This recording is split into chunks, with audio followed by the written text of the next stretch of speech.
오늘 우리가 같이 은혜 나누려고 하는 거는 특별히 말씀을 찾아보지 않을 겁니다. 왜냐하면 계속 말씀을 찾아볼 거기 때문에 이번에 좀 주제를 가지고 계속 나갈 거라서 말씀을 따로 본문을 정하진 않았고요. 제가 이번 다니엘 기도회 때 여러분께 제가 어제도 말씀드렸다시피 풍성한 삶을 좀 같이 공부했으면 좋겠다. 이건 제가 한 건 아니고 김영국 교수라고 만들어 놓은 풍성한 삶 시리즈가 있어요. 뭐 풍성한 삶의 기초, 뭐 첫걸음, 뭐 등등등 해가지고 시리즈로 된 책들이 있는데, 제가 여러 가지 책들을 보다가 그 책 가운데 보면서 이것이 우리 성도들에게 한 번 정도는 해보면 좋을 것 같다라는 생각이 들어서 같이 좀 살펴보려고 합니다. 물론 그 책 그대로 다 하지는 않지만 기본 뼈대는 그쪽에 가지고 같이 살펴보려고 합니다.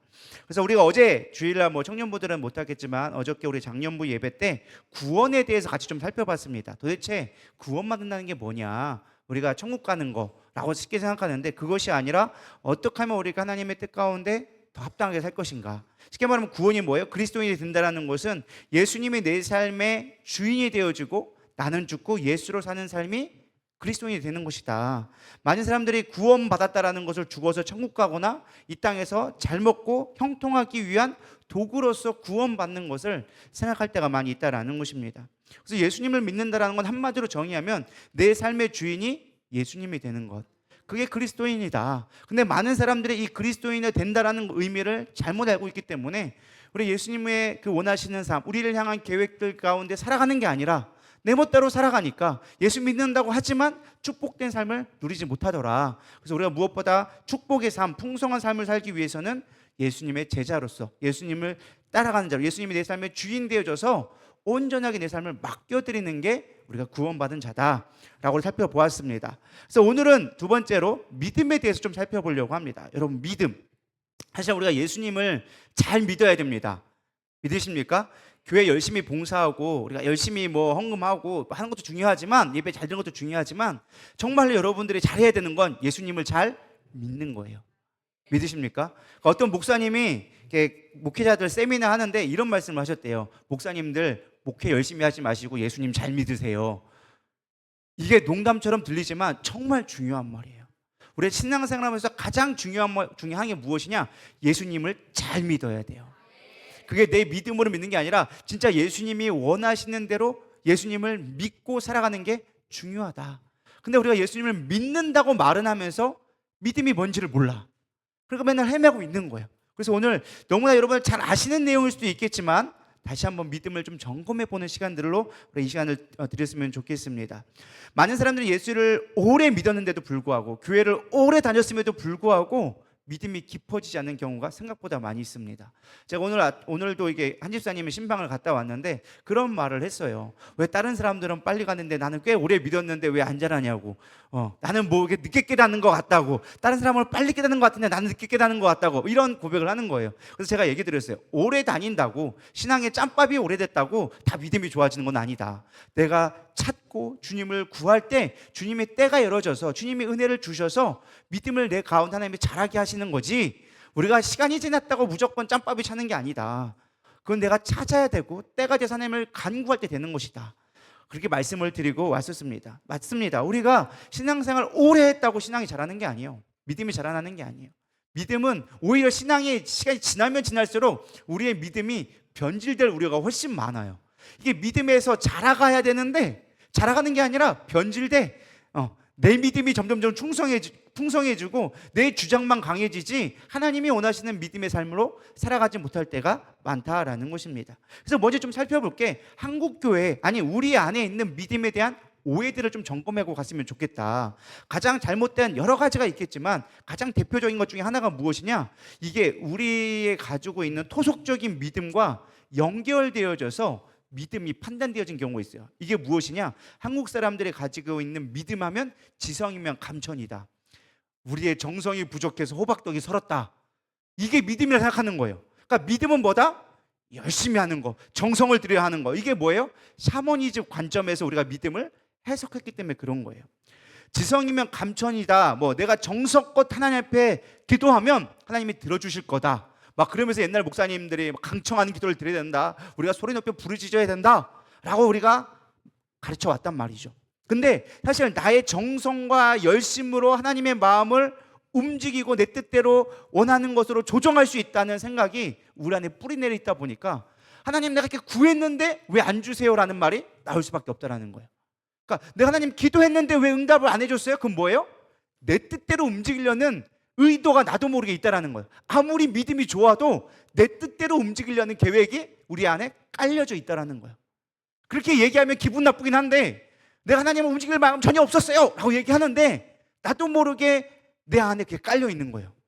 기도 열심히 했는데 40일 작정 기도했는데 왜 안 들어줬냐? 우리 교회 그런 분이 있었어요. 일주일인가 뭐 열흘 기도에 작정 기도했는데 내가 얼마나 열심히 기도했는데 하나님이 안 들어주셨다고. 하나님 어디 계시냐고.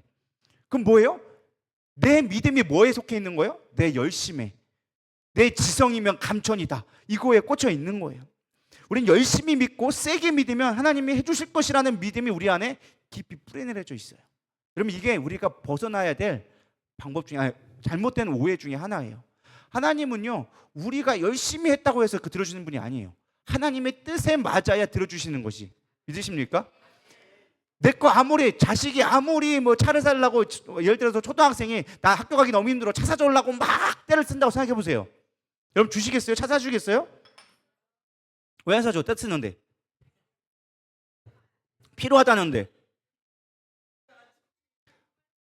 때가 아니자는 거예요. 그게 아니라는 거예요. 그러니까 우리가 막 때 쓴다고 다 되는 게 아니라는 거예요. 하나님의 뜻에 맞게 되어질 때 되는 거예요. 그게 믿음이에요. 그래서 믿음의 잘못된 네 가지 형태가 있는데 첫 번째가 무엇이냐? 미신. 미신은 뭔지 아세요? 없는 것을 믿는 거예요. 없는 거. 우상들은 뭐예요? 미신이에요. 없는 것을 믿으려고 하는 게 미신이다. 근데 우리 안에 그런 믿음이 생각보다 많이 있어요. 미신. 주일 예배 빠지면 사고 날 것 같아. 이것도 미신이에요. 뭐 주일 예배 빠진다고 하나님 앞에 사고 날 것 같다면 이미 우리 다 죽었어야 돼. 뭐 멀쩡한 사람 몇 명이나 있겠어요. 안 그래요? 그 전에 안 나갈 때는 어떡하라고? 안 믿을 때는. 그러니까 우리 안에 그런 미신들이 있다니까요. 기도 안 하면 왠지 혼날 것 같고, 말씀 안 보면 왠지 내 귀신이 충만할 것 같고, 뭐 이런 미신들이 있단 말이에요. 물론 말씀을 봐야 되고 기도해야 되고 당연한 거죠. 근데 그것들이 우리 안에 미신으로 작용하는 거예요. 마치 프로야구 선수들이 요즘에 한참 야구하고 있는데 뭔가 하나 안 하면은 뭐 오늘 못 칠 것 같고 막 이런 거 있잖아요. 우리 안에도 그런 미신 같은 게 없지 않아 있다라는 것입니다. 그건 잘못된 믿음이라는 거예요. 또 하나는 맹신이 있어요. 맹신은 뭐냐? 무조건 믿는 거. 여러분 무조건 믿음의 믿음 좋아 보이죠? 그것도 좋은 믿음은 아니에요. 이게 어디에 주로 나오냐? 이단들의 특징이 그래요. 여러분 믿습니까? 할렐루야 하면 아멘 하고 뭔지도 모르고 무조건 할렐루야 하면 무조건 아멘이야. 여러분 무조건 믿는 게 좋은 믿음은 아니라는 거예요. 우리는 생각을 하면서 믿어야 돼요. 끊임없이 물어봐야 되고 고민하고 그거에 대해서 확증하는 믿음이 필요해요. 근데 우리는 믿음을 가질 때 대나가나 믿어. 그냥 목사님 말이라면 믿고 사람 말이라면 무조건 다 믿어. 그게 성경에 있는 말인지 아닌지는 중요치 않아. 그냥 그 사람이 좋으면 그 사람 말 믿는 거야. 여러분 잘 판단하셔야 돼요. 내가 믿는 어떤 권사님이 갔는데 아우 뭐 새신자가 뭐 이렇게 헌금을 하고 그려. 새신자 나중에 믿음 생기면 하면 돼요. 맞아요? 틀려요? 근데 우리 그거 믿는다니까요? 그거 믿어요. 아유 뭐 처음 있는 사람들 술 마셔도 되지. 그거 나중에 은혜 받으면 다 떨게 돼 있어. 그냥 언젠가는 이렇게 떨어지게 돼 있어. 그러니까 그냥 편하게 신앙생활이야. 그럴 듯해 보이지만 그거 잘못된 믿음이라는 거. 우리 그걸 믿는다니까요? 왜? 내 편한 대로 믿게 돼 있거든요. 얼마나 마음이 편해. 우리 권사님 이렇게 얘기해 주셨는데, 우리 장모님께 얘기해 주셨는데. 여러분 그건 맹신이에요. 잘못된 거예요. 우리는 성경에 있는 원리대로 믿는 게 중요하다는 거예요. 광신은 또 있어요. 세 번째는 무엇이냐? 광신. 이거는 자기 멋대로 믿는 거예요. 자기 멋대로, 자기가 하고 싶은 대로 믿는 거예요. 그래서 성경을 읽으면서 또 내가 복음, 내가 원하는 것들, 내가 하기 좋은 것들만 선택해서 믿는 것을 광신도라 그러는 거예요. 우리가 오늘날 말씀을 읽어도 내가 원하는 것만 취하는 사람들이 너무 많아요. 자기 중심적인 믿음을 갖고 살아가는 사람들이 너무 많아요. 그런 사람의 특징은 뭔지 아세요? 공동체를 파괴하기 시작해요. 믿음은 되게 좋은데 사람을 살리는 게 아니라 사람을 죽여가기 시작하는 거예요. 그 사람이 있는 곳에는요 분열이 있어요. 그 사람이 있는 곳에는요 갈등이 생겨요. 그 사람 곁에 있으면 불편해. 뭔가 믿음은 되게 좋은 것처럼 보여. 열심히 기도하고 막 말씀도 잘 알고 막 모든 거 열심히 하려고 그래. 근데 그 사람이 있으면 불편해. 뭔가 편안함이 없고 그 사람 가운데 뭔가 어려움들이 생긴다. 그 사람은 뭔가가 광신적인 게 있는 거예요. 자기의 믿음으로 살아가는 사람들이 많다는 거예요. 우리에게 필요한 믿음은 어떤 믿음이냐? 확신의 믿음이요. 이 확신의 믿음은 무엇이냐? 성경 말씀에 근거한 사실에 기초한 믿음, 진리에 기초한 믿음을 가질 때 그게 믿음이라는 거예요. 이게 무엇보다 중요한 거예요. 사도행전 17장 11절 한번 다 같이 읽어보겠습니다. 시작.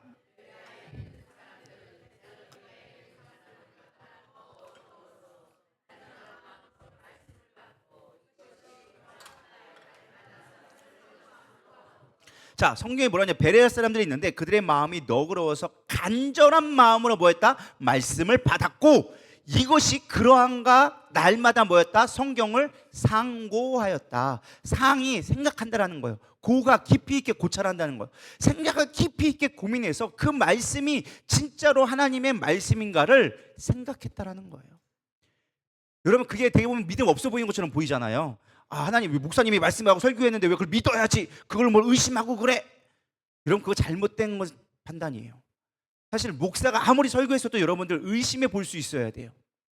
아, 저 말씀이 어떠한 의미로 되어진 것과 그 말씀이 우리 삶 가운데 어떻게 되어진가, 성경에 맞는가 안 맞는가를 판단해 볼 수 있어야 돼요.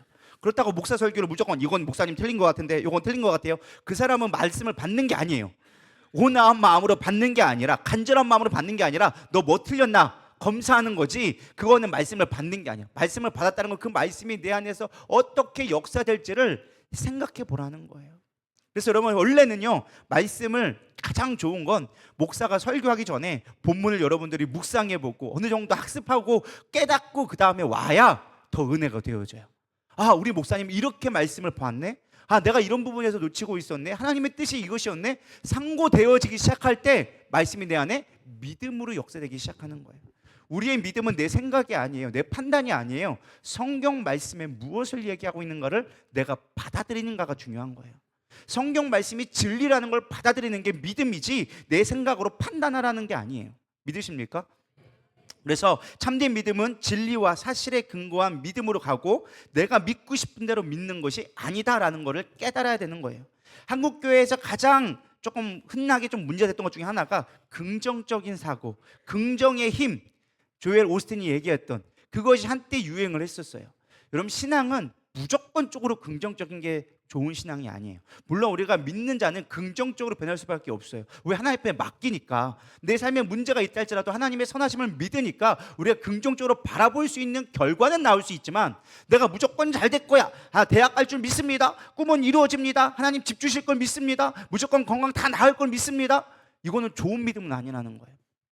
하나님이 원하시고 그 가운데 계획하시는 것이 무엇인가를 말씀을 통해 상고하고 내 안에서 삶 속에서 말씀이 나타나게 하는 게 중요한 건데, 우리는 무조건 내 것을 믿습니다라고 얘기하고 있다는 거예요.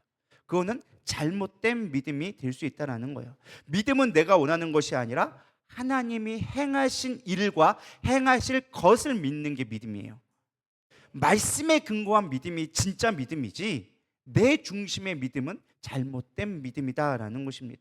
그래서 요한복음 14장 11절에 이렇게 얘기해 주고 있어요. 내가 아버지 안에 거하고 아버지께서 내 안에 계심을 믿으라. 그렇지 못하겠거든 행하는 그 일로 말미암아 나를 믿으라. 때로는 우리 안에 믿음이 있으면 좋겠는데 안 믿어져. 내 안에 믿음이 없는 것처럼 느껴진단 말이에요. 상황이 힘들고 어려우면 하나님이 어디 계시지? 하나님이 정말 역사하고 계시는가? 의심이 생긴단 말이에요. 그럴 때 주신 말씀이 이거예요. 너희들 못 믿겠어? 너희 안에 성령님이 계신 거 모르겠어? 그러면 너희 가운데 행하신 일들을 봐봐.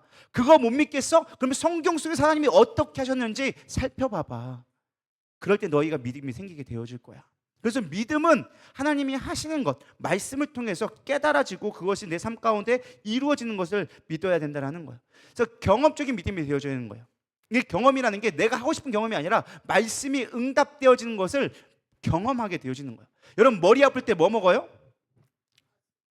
아스피린, 진통제를 먹죠. 왜 먹어요? 네? 안 아프려고. 어떻게 믿고? 뭘 믿고? 그 약이 독약인지 알고 어떻게 알고? 머리 아플 때 먹어봤더니 안 아프더라. 그러니까 뭐예요? 아, 이건 먹어도 되겠구나 하고 먹잖아요. 그게 독약인지 아닌지 어떻게 알아 우리가? 먹어봤더니 아, 아스피린은 아, 머리 아플 때 먹는 거구나. 이게 뭔 약인 줄 알고 먹냐고. 그 약이 머리 아프지 않게 한다는 걸 아니까 아스피린이라는 말만 들으면 아, 그럼 먹으면 머리 아플 때 아스피린 먹어야지. 이게 뭐 하게 되어진 거예요?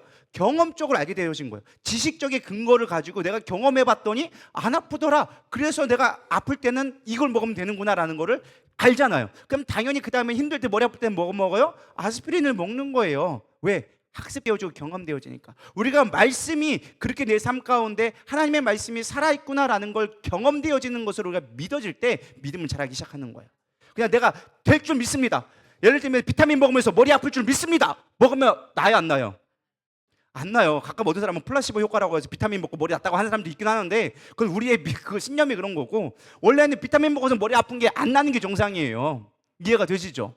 우리가 그럴 때가 있다는 거야. 내 믿음 신념만 가지고 믿음이라고 하면 안 된다. 말씀의 근거로 내가 경험되어져서 그것을 이루어갈 수 있는 게 중요한 포인트다라는 것입니다. 그럼 또 하나 좀 질문을 드리겠습니다. 우리 어제와 연결되어져서 구원될 때 우리가 믿음이 반드시 필요하잖아요. 그죠? 여러분 제가 질문을 드릴게요. 좀 헷갈릴 질문인데, 구원을 받았다고 했을 때 믿음으로 받을까요? 은혜로 받을까요? 이게 좀 신기한 게 이게 똑같은 말 같은데 이게 막 또 아다르고 어다르다고 좀 틀리죠? 믿음으로 받을까요? 은혜로 받을까요? 믿음으로 받을까요? 믿음이 맞아요? 확신해요? 여러분 믿음 맞아요? 자, 성경을 보도록 하겠습니다. 우리 에베소서 2장 8절에서 9절 보도록 하겠습니다. 시작. 너희는 그 은혜에 의하여 믿음으로 말미암아 구원을 받았으니 이것은 너에게 난 것이 아니요 하나님의 선물이라. 행위에서 난 것이 아니니 이는 누구든지 자랑하지 못하게 하려 함이라. 아멘. 자, 목사님 믿음으로 말미암아 구원받는 거 맞네요? 내가 맞췄네요? 맞는데 틀려요. 은혜에 의하여 구원을 받았다라고 성경은 얘기해 주고 있어요. 근데 중요한 건 믿음이 반드시 동행되어져요. 구원은요, 내가 믿었다고 구원받는 게 아니라니까요. 제가 어제도 말씀드렸잖아요. 여러분 천국 가신 걸 확신하십니까? 그러니까 여러분 다 뭐라고 했어요? 아멘 했어요. 근데 죽어봐야 안다니까? 어떻게 하냐고. 근데 우리는 뭘 해서? 하나님이 이미 예수님을 보내주셨고 십자가에 우리 죄를 대속해 주심을 뭐함으로? 믿음으로 말미암아 우리는 구원받음을 확증할 수 있는 거예요. 원래 구원의 가장 근본적인 뿌리는 무엇이냐? 하나님의 은혜예요. 너희의 행위에서 난 것이 아니니 너희가 구원을 자랑하지 못하게 하려 함이라. 우리가 그 행위가 아니라 은혜로 주신 것을 믿음으로 구원받은 거예요. 이게 목사님 그게 그거죠. 어차피 믿음으로 그게 그거죠. 뭐 은혜가 여러분 이게 별거 아닌 것처럼 보여도 이 아다르고 어다르다고 이 작은 차이 때문에 우리가 혼돈이 되어지는 거예요. 우리가 믿는다라고 얘기했을 때는요, 주신 은혜를 믿는 거예요.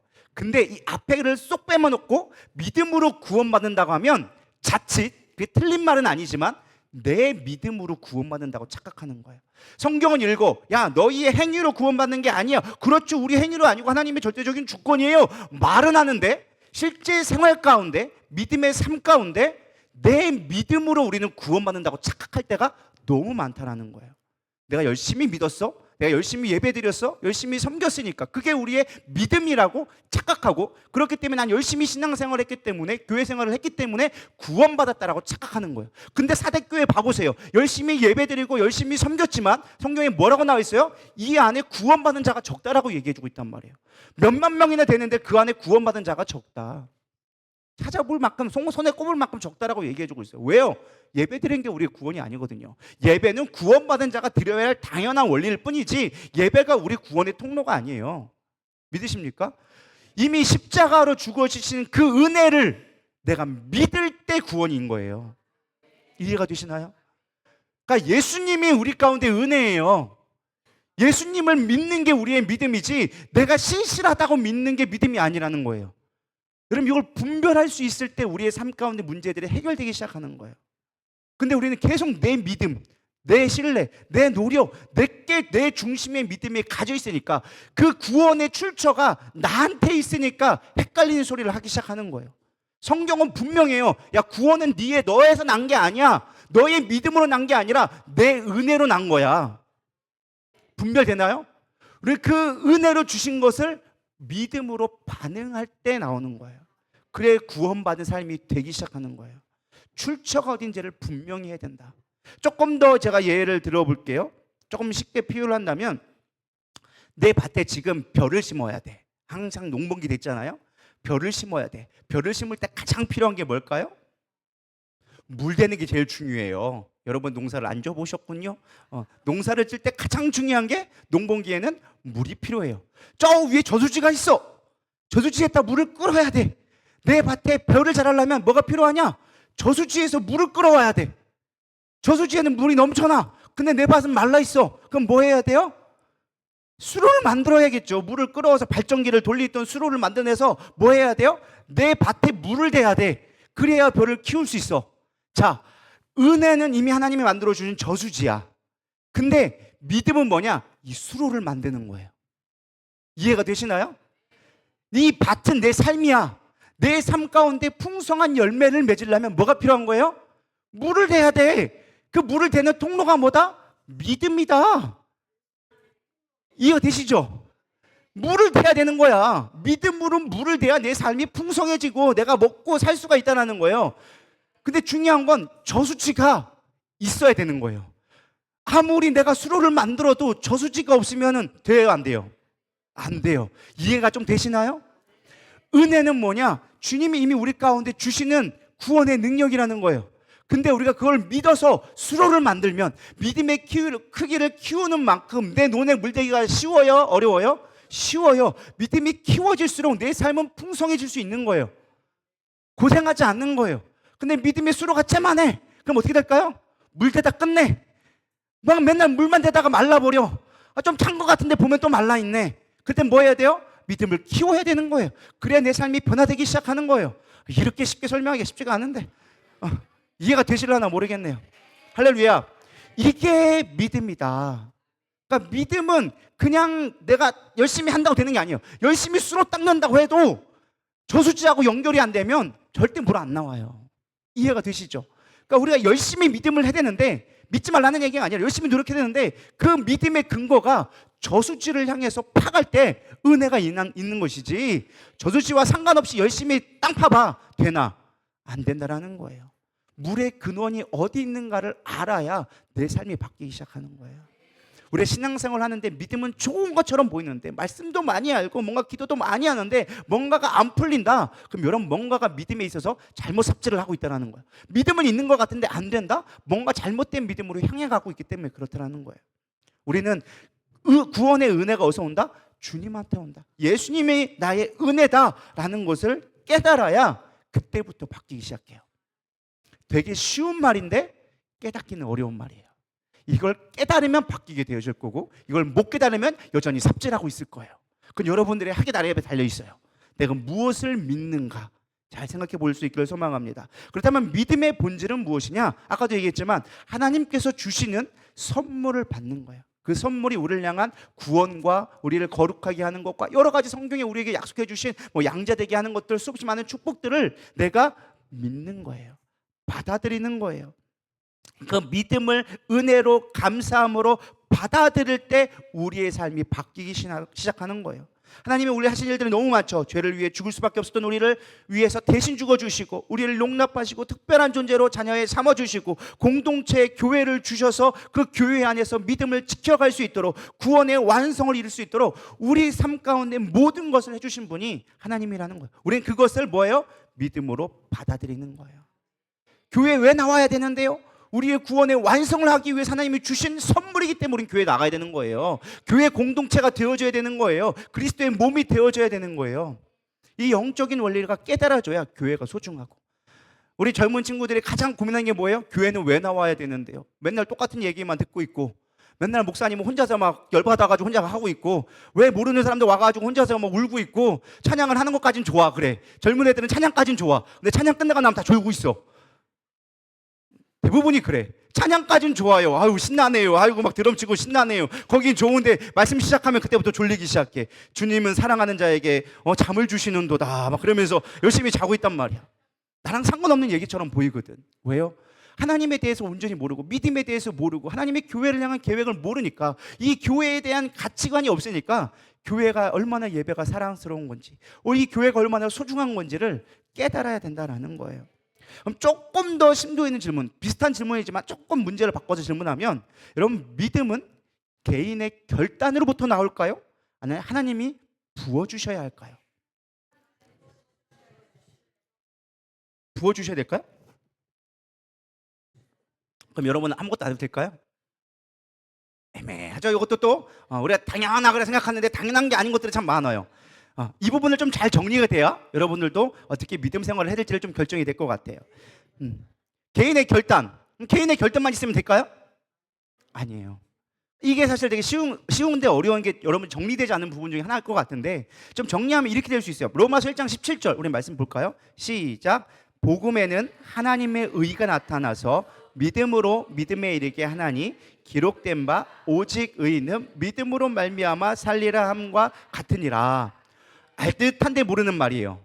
믿음으로 말미암아 믿음에 이르고 의인은 믿음으로 말미암아 살리라. 뭐 말장난하는 것도 아니고 믿음 하다가 끝났는데 도대체 뭐가 뭔지 모르겠단 말이죠. 자, 우리가 나로부터 믿음이 나온다고 한다면 우리의 믿음은 너무 연약해요. 솔직한 얘기로 구원에 이를 수가 없는 믿음이에요. 왜? 우리는 수없이 감정에 따라서 흔들리기 때문에. 나의 상황과 나의 감정과 나의 지식에 따라서 믿음이 왔다 갔다 한다면은 온전한 구원을 이룰 수 없어. 그렇다고 하나님이 주시기에는, 주신 것만 갖고 하기에는 완전할 수 있는 믿음이지만 내 노력과 내 반응이 일어날 수가 없다라는 거예요. 아까도 얘기했지만 믿음은 뭐다? 내 반응이에요. 하나님이 주신 은혜, 구원의 능력을 내가 믿는 게 믿음이라고. 내 반응이 반드시 요구되어진다라는 거예요. 근데 성경은 이렇게 우리 가운데 얘기해 줍니다. 사실 이것도 사실 제가 좀 깊이 있게 연구를 해보고 왔는데 교단마다 약간씩 관점이 달라요. 복음주의 좀 틀리고, 개신교 좀 틀리고, 천주교 다르고, 또 저기 오순절도 다르고, 약간씩 달라요. 포인트가 조금씩 달라. 큰 문제는 아니지만 포인트가 좀 다른데, 우리가 복음주의적, 우리는 복음주의에 속해져 있습니다. 여러분들이 어느 정도의 신학을 갖고 있는 신학의 흐름을 가는지는 적어도 알고 가면 좋을 것 같아서 제가 말씀드리는데, 우리는 기독교 한국 침례회에서 복음주의적 신학을 갖고 우리가 교리를 가지고 있는 자들이에요. 이해가 되시죠? 물론 개혁주의 신학, 장로교의 개혁주의 신학도 우리가 어느 정도 거의 90% 이상은 같지만, 우리가 전통적으로 따르는 신학의 흐름은 무엇이냐? 복음주의다라는 걸 알고 계시면 돼요. 근데 이 복음주의 신학에서 가장 중요한 것은 무엇이냐? 하나님이 우리 가운데, 아까 나와 있지만 하나님의 의가 나타나서 뭐예요? 하나님의 의가 뭐예요? 의라고 하면 여러분들 성경에서 어렵다 생각되면 그냥 구원이다 생각하면 돼요. 그러니까 하나님의 의는 하나님의 뜻인데 우리를 구원하려고 작정하셨다라고 보면 거의 맞아요. 물론 이게 하나님의 경륜이라는 큰 그림으로 본다면 그거는 조금 축소된 부분이지만, 성경을 볼 때 의를 해석할 때 가장 쉬운 방법이 무엇이냐? 우리를 구원해 주려고 하는 하나님의 뜻. 그러니까 구원이라고 보면 거의 맞아요. 예수님이라고 보면 맞고. 그래서 이 구원, 하나님의 의가 예수님의 십자가에 죽게끔 우리를 위해 계속해 주신 그 사건으로 말미암아 그거를 믿음으로, 우리가 믿음으로 반응할 때 뭐 한다? 믿음을 부어주시기 시작하는 거예요. 근데 이게 동시적으로 일어나면서 또 앞뒤가 좀 차이가 있을 수 있어요. 하나님이 믿음을, 신학적인 복음주의 계열에서는 하나님이 우리 가운데 은혜를 주셔서 믿음을 반응할 수 있도록 허락해 주시는 거예요. 촉구해 주시는 거예요. 그 촉구해 주시는 믿음에 우리가 믿음으로 반응하면 성령님으로 말미암아 의로, 믿음으로 살아갈 수 있도록 만들어 주신다라는 거예요. 이해가 되시나요? 조금 이해가 안 되는 눈치로 보셔서 제가 조금 비유를 드릴게요. 자, 경운기가 있어요. 옛날 경운기. 요즘에야 뭐 원버튼 터치 부르면 자동으로 시동 걸리지만, 옛날 경운기는 뭐를 해야 돼요? 이게 필요해. 하는 게 있단 말이에요. 이게 경운기예요. 옛날 경운기. 근데 하나님이 우리 가운데 시동을 걸어 주셔야 돼. 은혜를 불어 넣어 주셔야 돼. 그러면 둥 하고 돌아가. 믿음이 돌아가기 시작해. 그러면 그때부터 뭐가 돌아가기 시작해요? 점점점 내 의지가 필요해. 계속 돌리는 게 필요해. 의지가 돌아가기 시작하다면 어느 순간 뭐가 되어져요? 지 혼자 돌아가는 순간이 오기 시작한다는 거예요. 그때는 뭐가 필요한 거예요? 이제는 힘이 아니라 기름이 필요해. 성령의 인도하심이 필요해. 우리의 지식이 필요하고 우리의 힘이 필요해. 그럼 자동으로 그것들이 공급되어지면 믿음은 돌아가게 되어진다. 꼭 맞는 비유라고 제가 당장 들을 수 없지만 굳이 여러분이 좀 이해할 수 있게끔 비유하면 그렇다라는 거예요. 하나님이 우리 마음 가운데 시동을 걸어주시면, 내 마음 가운데 들을 수 있는 마음이 되기 시작하면 내가 그것에 반응하기 시작하는 거예요. 반응하기 시작하면 그것이 내 안에서 역사되기 시작해서 힘을 가지고 돌아갈 수 있도록, 믿음으로 살아갈 수 있도록 만들어 주신다라는 것입니다. 그래서 믿음은 내 안에 반응이 반드시 필요해요. 하나님이 불을 붙여주셨지만 내가 그거에 반응하지 않으면 뭐 하게 될까요? 시그러드는 거예요. 그래서 쉽게 좀 예를 들면, 부흥에 가서 은혜를 받은 듯한데 그걸 내가 노력하지 않으면, 반응하지 않으면 이어지기가 어려운 거예요. 순간 믿음이 있는 것 같지만 사그라들어요. 그렇기 때문에 우리 안에 끊임없이 믿음으로 반응되는 게 필요하다. 그래서 믿음으로 산다라는 것을 우리가 조금 더 깊이 있게 알아야 돼요. 그렇다면 우리가 믿음으로 산다라는 것 또 두 번째 의미는 무엇이냐? 아까 얘기했던 것처럼 이게 반응하는 거라고 한다면, 그럼 뭐에 대해 반응하느냐? 인격적인 반응이 필요하다는 거예요. 하나님에 대해서 인격적으로 반응할 때 우리 안에 믿음의 삶이 되기 시작하는 거예요. 그래서 히브리서 우리 12장 6 히브리서 몇 절 안 써놨네. 6절만 써놨네. 히브리서 12장 6절 한번 보도록 하겠습니다. 11장 6절 시작.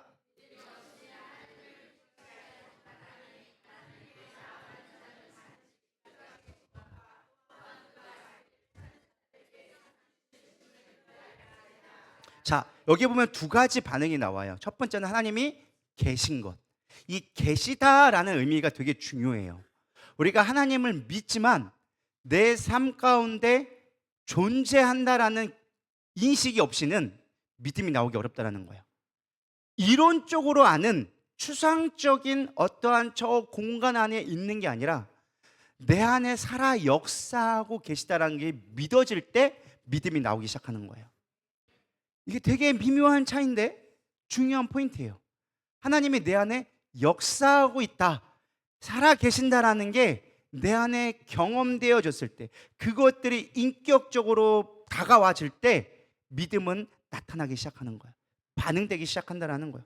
실존하시는 분이시다. 근데 그분은 그냥 실존한 게 아니라 어떠한 분이시냐? 천지를 창조하시고 우리를 회복시키고 자기 아들을 주시는 놀라운 사랑의 하나님, 능력의 하나님이라는 게 내 안에서 실존적으로 믿어져야 돼요. 이게 되게 중요한 게, 우리가 하나님을 믿는데 능력의 하나님을 믿지 못해. 그분의 절대적인 능력, 그분이 믿어질 때 우리 안에 믿음의 삶이 능력이 되기 시작하는 거예요. 하나님이 계시는 건 알겠는데 능력이 하나님이 믿어지지 않으니까 늘 고민하는 거야. 안 될까 봐 힘들어하고, 돈 될까 봐 힘들어하고, 내 뜻대로 안 될까 봐 우리는 늘 고민하는 거예요. 내 뜻대로 안 되는 건 상관이 없죠. 근데 하나님의 뜻을 이루지 못할까 봐 우리는 늘 고민하는 거예요. 아니요, 그분의 뜻은 반드시 이루어지게 돼 있어요. 왜? 성경에 그걸 이야기해주고 있기 때문에. 그렇기 때문에 우리가 그분이 계신 것을 믿어야 된다. 그게 인격적으로 믿는 거다라는 거예요. 우리가 인격적으로 하나님을 만났어요 라는 말이 그냥 내 감정적으로 있을 것 같아요 라고 추측하는 게 아니라 내 안에 정말로 살아계신 하나님으로 다가와야 돼요. 관계를 통해서, 나의 삶을 통해서, 나의 감정과 인격과 지성으로 그분한테 살아계시다라는 게 내 안에 경험되어질 때 인격적으로 만났다 되는 거예요. 지정의를 통해서. 두 번째는요, 자기를 찾는 자에게 상 주시는 분이라는 것을 믿어야 돼요. 이게 되게 쉬운 말처럼 보이는데, 이 상이란 말을 우리가 생각하는, 내가 이 땅에서 원하는 거를 주실 거야, 내가 하나님을 열심히 찾으면 내게 좋은 걸 주실 거야 라고 하는 게 아니라, 이 상은 하나님이 우리 가운데 주기 원하는 것이 상이라는 거예요. 그게 누구예요? 예수 그리스도. 구원, 교회, 하나님의 은혜를 우리 가운데, 이 은혜를 깨닫게 하는 것을 하나님이 주기 원하신다는 거예요. 그걸 믿어야 된다는 거예요. 근데 그거는 안 준 게 아니라 이미 우리에게 모든 것을 주셨어. 그걸 믿어야 해요. 상 주시님을 이미 우리 가운데, 하나님의 저 영원한 곳에서, 하나님의 계시는 곳에서, 그 영적인 곳에 이미 우리 가운데 주시려고 다 준비해놨어. 풍성하게 준비해놨어. 근데 중요한 건 우리가 그거를 믿음으로 못 받는 거야. 풍성한 비밀이 이미 있어. 에베소 보면 나와져 있어. 이미 풍성하게 하나님의 준비해 주셨는데, 하늘의 그 비밀로 다 숨겨 놓으셨는데, 믿음으로 우리가 그걸 끌어다 써야 되는데 못 쓰는 거예요. 이해가 안 되시죠? 멍하니 뭔가 잘 모를 것 같긴 한데 믿으셔야 됩니다. 상 주신 이름을 믿어야 된다는 거예요. 나에게 엄청난 걸 주시려고 작정하신 분이라는 걸 믿어야 돼요. 그 엄청난 게 내가 갖고 싶은 뭐 닌텐도 게임기나 집이나 차나 이런 게 아니라, 그분에게 가장 좋은 거, 성령에서 뭐라고 얘기했느냐? 성령을 우리에게 주셨다라는 거예요. 하나님 자신을 주었다라는 거예요. 내 전부를 주었으니까 너는 그걸로 충분할 수 있다라는 거예요. 이해가 되시나요?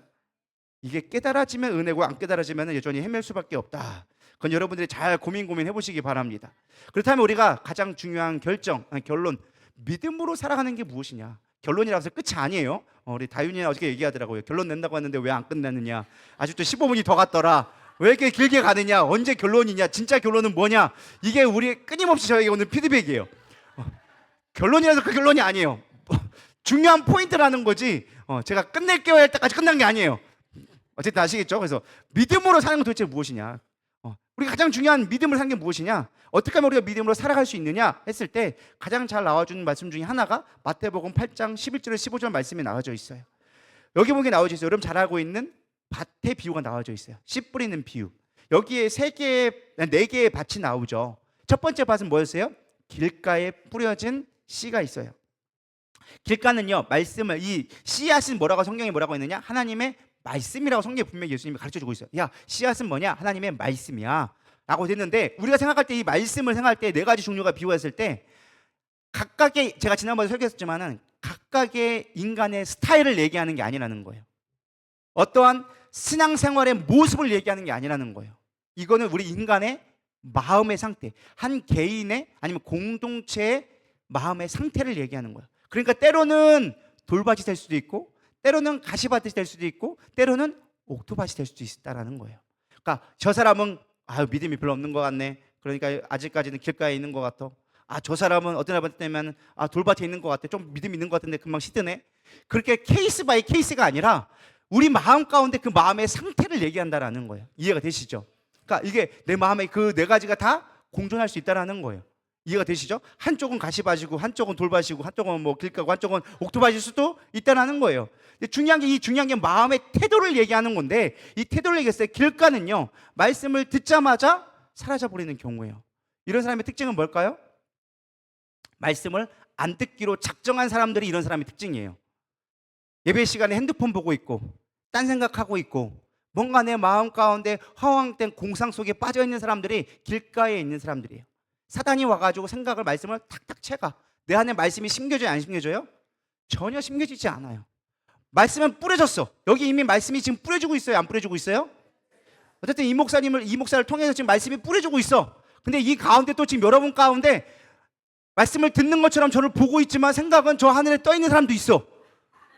이미 마귀가 공중에 다 채가고 있어. 지금 막 뿌려지고 있는데 막 채가가지고 막 아무것도 남는 게 없어. 오늘 뭐 들었다냐, 뭐 했다냐, 주제가 뭐였다냐, 말씀이 뭐였냐, 이런 사람들은 뭐 한 거예요? 이미 생각이 다 빼앗긴 거예요. 나는 그렇지 않나 점검해 보기를 소망합니다. 우리 뒤에 있는 분들 잘 생각해 보시기 바랍니다. 나는 지금 내 마음 가운데 지금 길가에 뿌려져서 말씀이 흩어지고 있지는 않은가. 두 번째는 뭐예요? 돌밭. 받을 때는 기쁨으로 받아. 여기서는 기쁨으로 받는 것처럼 보이는데 나가는 순간 흔들리기 시작하는 거예요. 왜? 내 안에 뭐가 없어서? 뿌리가 없어서. 믿음의 뿌리가 없으면, 말씀에 깊이 뿌리 내리지 못하면, 신앙의 경륜이 없으면 말씀이 여기서는 은혜가 되는 것 같아. 그죠? 은혜가 안 되시나요? 은혜가 되시는 것 같죠? 나가보면 또다시 혼란이 오기 시작하죠? 왜 그럴까요? 내 안에 뿌리가 없으니까. 믿음의 뿌리가 자라나지 않는 거예요. 좀 자라난 듯 싶으면은 금방 또 훅법업으로 또 자리를 옮기는 거예요. 아니요. 깊은 뿌리를 내려야 씨가 뿌려져도 자랄 수 있는 힘이 생기기 시작하는 거예요. 내가 뭔가 말씀을 들을 때 은혜가 되는 것 같은데, 예배 나올 때는 은혜가 되는 것 같은데, 삶 속에서는 여전히 흔들린다. 그럼 여러분 깊이 고민될 게, 내 믿음의 뿌리가 아직 못 자라고 있구나. 빨리 점검하셔야 돼요. 내가 믿음의 뿌리를 자라가야겠구나. 세 번째는 가시밭이에요. 말씀을 들었어. 뿌리도 어느 정도 내렸어. 근데 막 자라는 것 같은데 열매를 맺지 못해. 왜냐? 성경 뭐라고 했느냐? 가시에 찔리고 있다는 거예요. 세상의 유혹과 재물과 향락에 빠져서 열매 맺지 못하는 삶이라고 예수님은 가르쳐주고 있어요. 많은 근심 때문에 뿌리가 내린다 할지라도 말라 죽는 거예요. 사실 우리가 삶 가운데 이런 사람들이 너무 많아요. 사실 교회 안에 대부분이 이런 상태가 많아요. 어느 정도 시간 영수도 되어주고 오래된 것 같은데 삶 속에서 열매를 맺지 못해. 맺을만 하면 뭔가가 꼭 상품 가치가 떨어져. 좀 나는 것 같다가도 어느 순간 또 떨어져 버리고. 왜 그러냐? 염려가 너무 많아서 그래. 맡겨버리라고 하는데 믿음이 없으니까 맡기지를 못해. 그러니까 흔들리고 떨어질 수밖에 없는 거예요. 열매 맺는, 하나님이 주신 축복을 누리지 못하는 거예요. 그래서 성경에는 좋은 밭이 되어줘야 된다. 깊은 뿌리를 내려서 깊게 잘 자라서 열매 맺어야 된다. 근데 이 옥토밭을 제외한 세 가지의 공통적인 열매를 이렇게 공통 분모를 따져보면 두 가지로 축약해 볼 수가 있어요. 하나는 무엇이냐? 박해, 핍박, 고난 때문에 우리가 사실은 열매 맺지 못할 때가 많아요. 물론 다 근본적으로는 믿음이 없는 거지만 고난이 오면 무너져. 또 하나는 뭐예요? 유혹 때문에 우리가 넘어지는 경우가 생각보다 많다는 거예요. 이 두 가지는 항상 있었어요. 예전이나 지금이나 항상 유혹과 고난은, 박해는 항상 있어. 근데 어떤 아직 믿음이 연약한 자들은 이것 때문에 항상 넘어지는 거예요. 세상의 유혹 때문에 안 되고, 박해 때문에, 고난 때문에 넘어지고. 근데 성경 말씀에는 이 옥토밭에 있는 사람의 특징을 이렇게 얘기해 주고 있어요. 믿음이 잘 자라는 사람의 특징을 얘기해 주는데, 누가복음 8장 15절 같이 보도록 하겠습니다. 시작.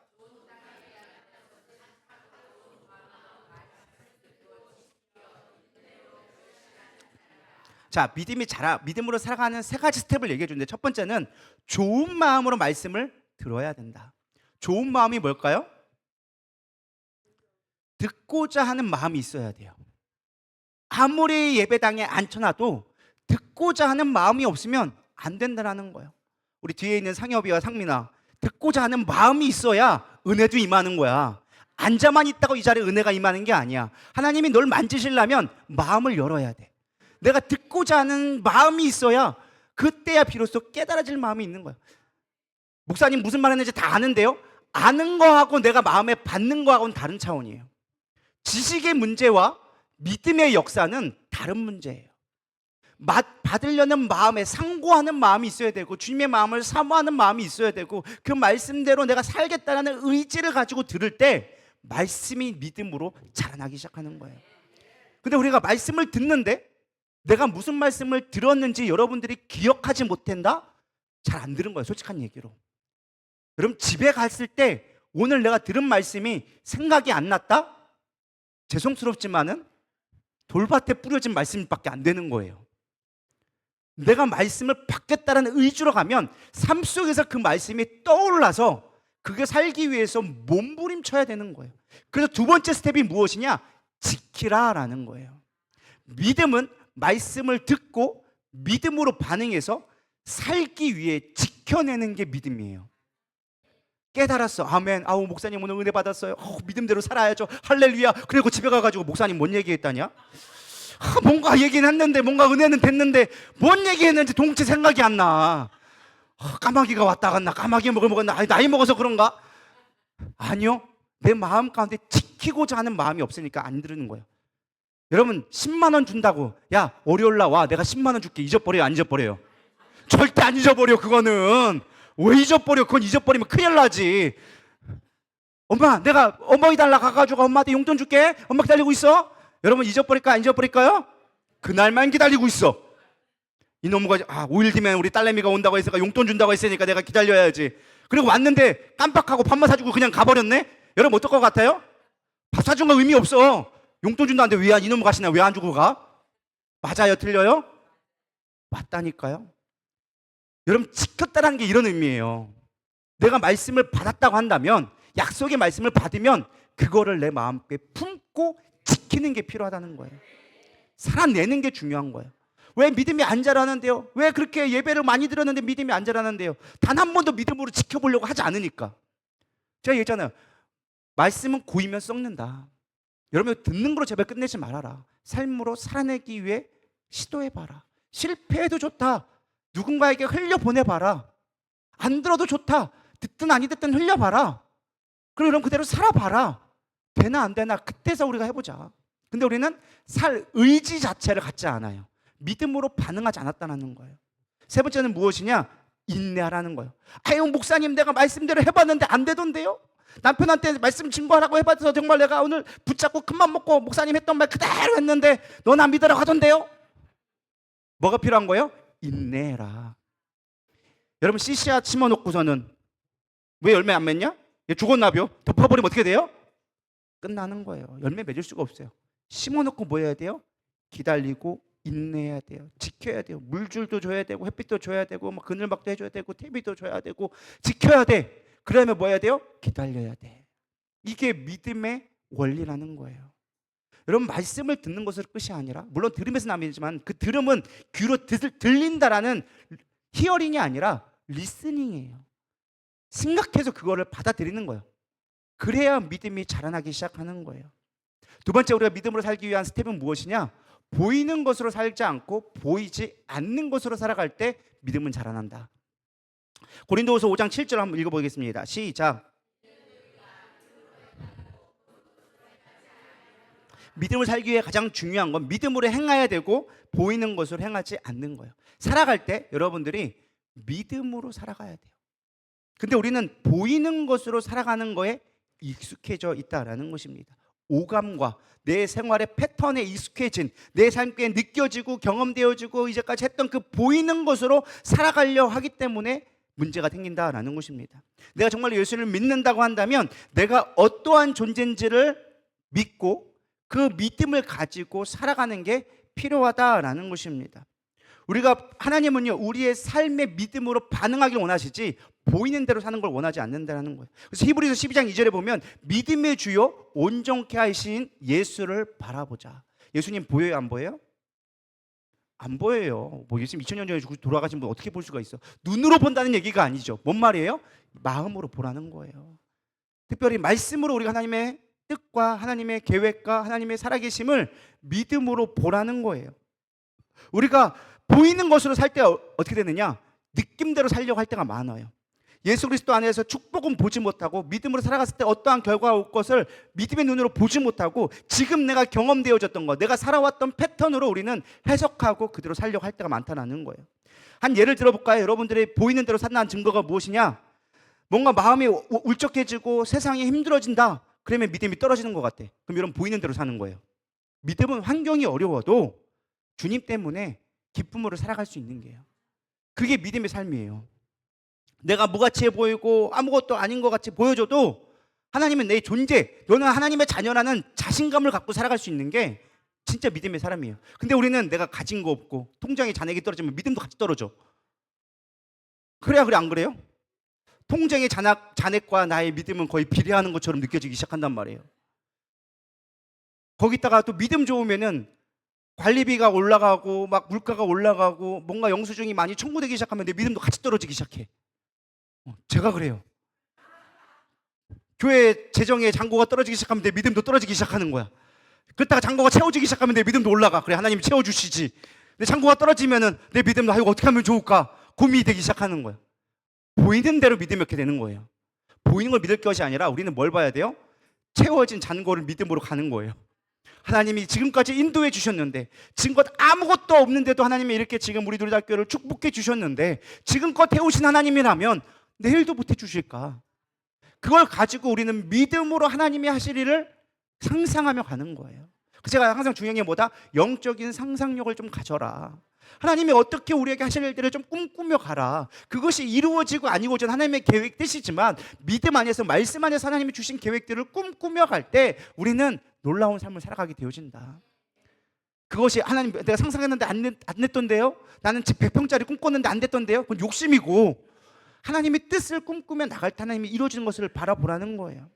그럼 우리가 어떻게 믿음으로, 보이는 것이 아닌 믿음으로 살아갈 수 있는 영적인 원리가 무엇이냐? 이건 제가 한 것이 아니라 빌 브라이트라고 CCC 총재가 만들어놓은 한 몇십 년 된 이야기긴 하지만 이 3F 원리를 여러분들이 좀 다시 한번 좀 알면 좋겠다라는 생각이 듭니다. 이 3F가 뭐냐? 옛날 기관차 아시죠?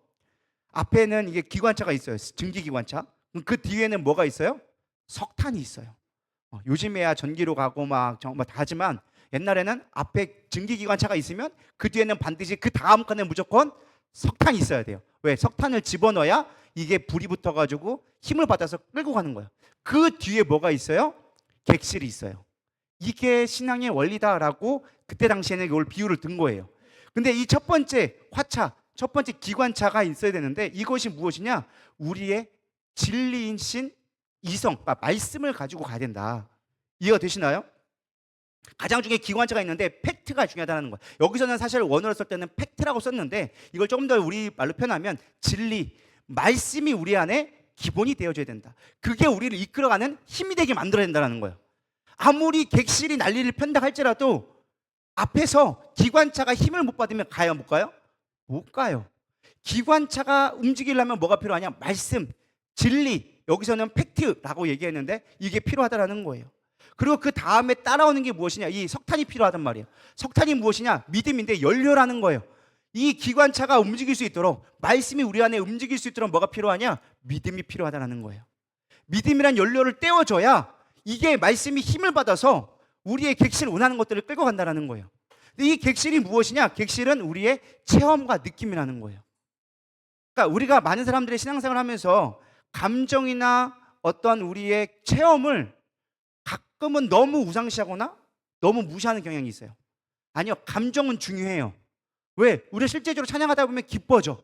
예배 드리면 회복되어져. 이건 뭐예요? 감정이에요. 체험되어지는 거예요. 이게 없다고 생각해 보세요. 말씀만 듣고 믿음으로 살아갈 때 근데 기쁨이 없어. 그럼 여러분 믿을 수 있을까요? 없을까요? 없어요. 뭔가 예배를 드렸는데 기쁨이 있고 회복이 돼야, 경험되어져야 그 다음에 또 예배들이 나오는 건데, 말씀을 들어도 별 감각이 없고 뭘 내 안에 체험되는 것도 없어. 그 다음부터 예배 나오기 싫거든. 아무리 말씀이 옳다 얘기하고 아무리 내가 믿음으로 반응하려고 해도 체험과 그런 것들이 없으면 우리가 살 이유가 없다는 거예요. 근데 반드시 그래서 체험과 경험들은, 느낌은 필요하다는 거예요. 감정, 예배 드리면 기쁨이 와야 돼. 찬양하면 즐거워야 돼. 당연한 거라는 거예요. 근데 문제는 뭐냐? 아까도 얘기했지만 우리가 감정과 체험을 너무 앞서서 가려고 한단 말이에요. 체험과 감정이 우선되어지면, 우리의 믿음이 그거에 끌려가기 시작하면 우리의 감정과 체험은 언제든 바뀔 수 있다. 그럼 믿음이 작동됐다가 안 됐다가 할 수 있다는 거예요. 기차는 절대 거꾸로 갈 수가 없어요. 앞으로 끌고 가야지.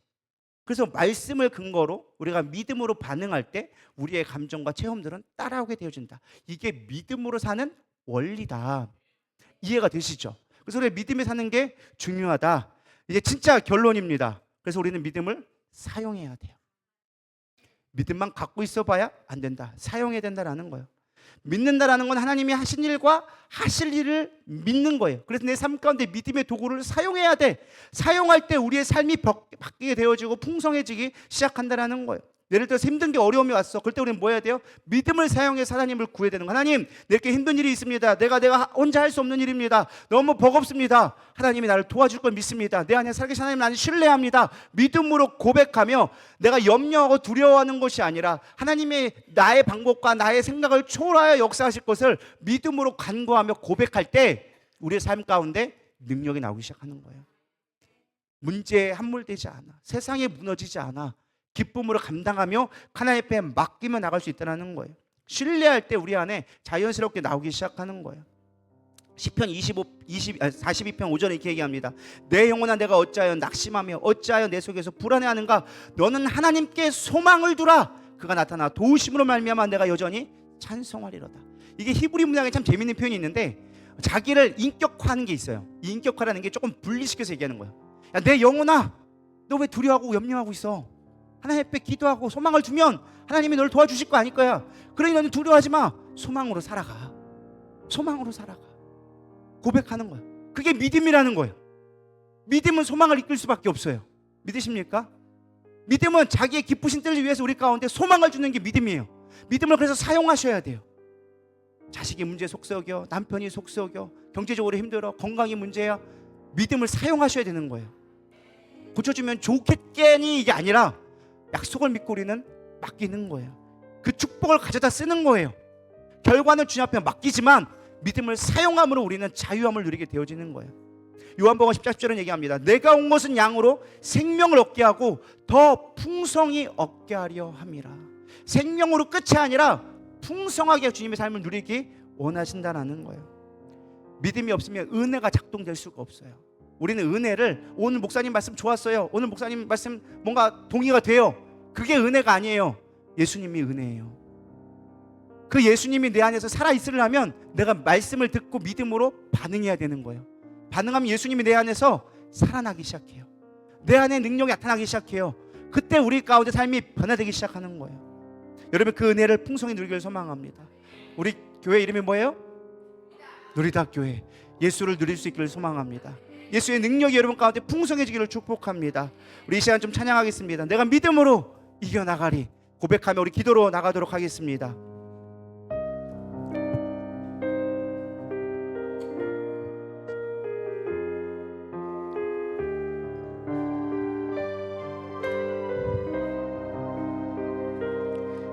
지치고 상한 내 영혼 병들어 연약한 나의 몸 소망이 없는 내 생활 어두운 터널 속에 나의 삶 모든 것이 불가능해 보여도 그래도 참고 견뎌내리 주님의 뜻이 선하게 이루어지도록 조금 더 참고 기다리리 나의 피난처이신 주님을